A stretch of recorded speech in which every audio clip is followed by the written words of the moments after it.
Number 1। जिस प्रकार सभी पर्वतों पर मणि नहीं मिलती, सभी हाथियों के मस्तक में मोती उत्पन्न नहीं होता, सभी वनों में चंदन का वृक्ष नहीं होता, उसी प्रकार सज्जन पुरुष सभी जगह पर नहीं मिलते हैं। नंबर 2।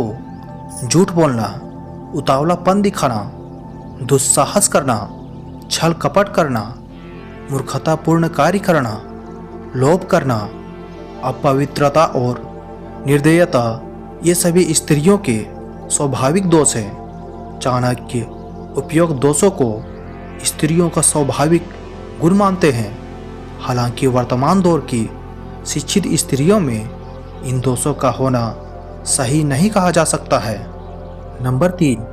भोजन के लिए अच्छे पदार्थों का उपलब्ध होना, उन्हें पचाने की शक्ति का होना, सुंदर स्त्री के साथ संसर्ग के लिए काम शक्ति का होना, प्राचुर धन के साथ साथ धन देने की इच्छा होना, ये सभी सुख मनुष्य को बहुत कठिनता से प्राप्त होता है।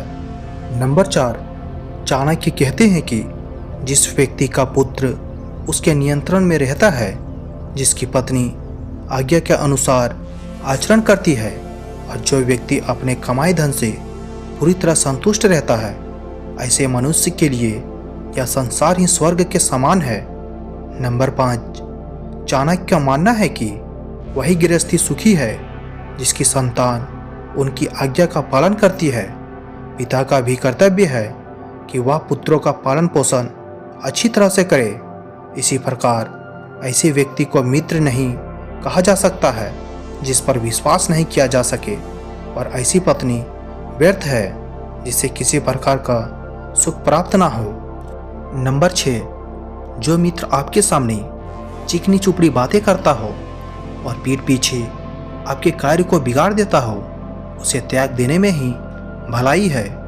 चाणक्य कहते हैं कि वह उस बर्तन के समान है जिसके ऊपर के हिस्से में दूध लगा है परंतु अंदर विष भरा हुआ होता है।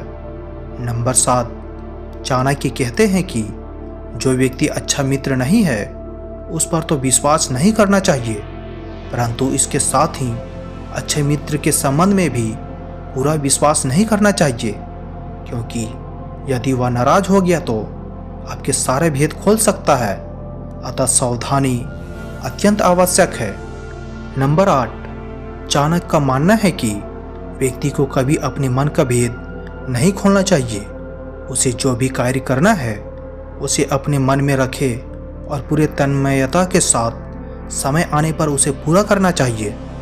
नंबर 9। चाणक्य का मानना है कि मूर्खता के समान यौवन भी दुखदायी होता है, क्योंकि जवानी में व्यक्ति कम वासना के आवेग में कोई भी मूर्खतापूर्ण कार्य कर सकता है, परंतु इसमें भी अधिक कष्टदायक है दूसरे पर आश्रित रहना। नंबर 10। चाणक्य कहते हैं कि बचपन में संतान को जैसी शिक्षा दी जाती है उनका विकास उसी प्रकार से होता है। इसलिए माता पिता का कर्तव्य है कि वे उन्हें ऐसे मार्ग पर चलाएं जिससे उसमें उत्तम चरित्र का विकास हो, क्योंकि गुणी व्यक्तियों में ही कुल की शोभा बढ़ती है। नंबर 11। वे माता पिता अपने बच्चों के लिए शत्रु के समान हैं जिन्होंने बच्चों को अच्छी शिक्षा नहीं दी, क्योंकि अनपढ़ बालक का विद्वानों के समूह में उसी प्रकार अपमान होता है जैसे हंसों के झुंड में बगुले की स्थिति होती है। शिक्षा विहीन मनुष्य बिना पूछ के जानवर जैसा होता है।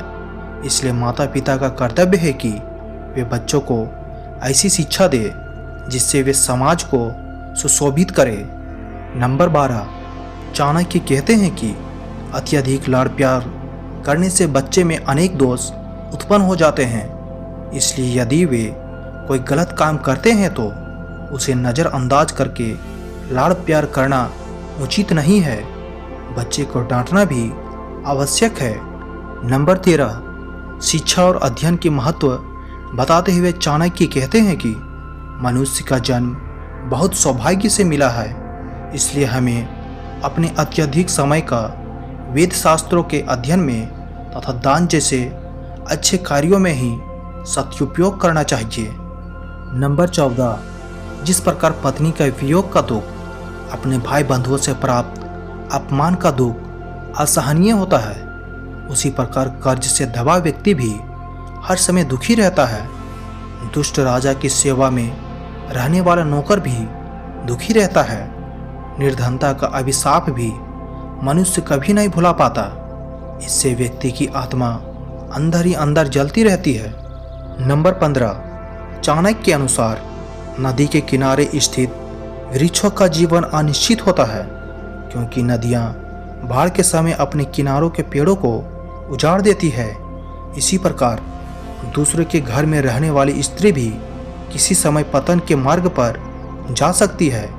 इसी तरह जिस राजा के पास अच्छी सलाह देने वाले मंत्री नहीं होते, वह भी बहुत समय तक सुरक्षित नहीं रह सकता। इसमें जरा भी संदेह नहीं करना चाहिए।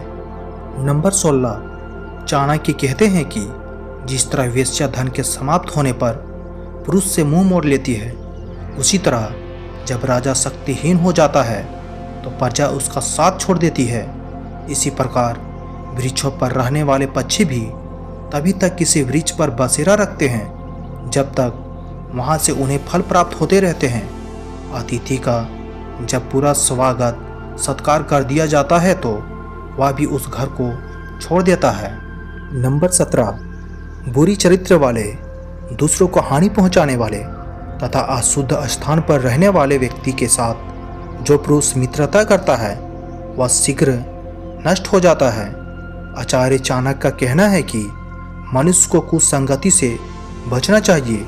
वे कहते हैं कि मनुष्य की भलाई इसी में है कि वह जितनी जल्दी हो सके दुष्ट व्यक्ति का साथ छोड़ दे। नंबर 18, चाणक्य कहते हैं कि मित्रता बराबरी वाले व्यक्तियों में ही करना ठीक रहता है। सरकारी नौकरी वाले सर्वोत्तम होते हैं और अच्छे व्यापार के लिए व्यवहार कुशल होना आवश्यक है। इसी तरह सुंदर व सुशील स्त्री घर में ही शोभा देती है। नंबर 19, हम अपना हर कदम फूक फूक कर रखें। हम छाना हुआ जल पिए। हम वही बात बोले जो शास्त्र सम्मत में है। हम वही काम करें जिसके बारे में हम सावधानी पूर्वक सोच चुके हैं। नंबर 20, शादी के समय भी कहा जाता है कि 7 फेरों के बाद पत्नी पति से कोई बात नहीं छिपाएगी, लेकिन असल जिंदगी की हकीकत कुछ और है। आपको यकीन नहीं होगा, पर यह सच है। कुछ बातें ऐसी होती है जो पत्नी अपने पति को कभी नहीं बताती है। नंबर 21, आचार्य चाणक्य धन और माँ लक्ष्मी को लेकर भी कई बातें कहते हैं। उनका मानना था कि माँ लक्ष्मी चंचल प्रवृत्ति की है, ऐसे में उनको एक जगह पर रोकर रखना मुश्किल होता है। हालांकि कुछ जगह ऐसी होती है जो माँ को काफ़ी पसंद होती है और इन जगह को वह आसानी से नहीं छोड़ती है।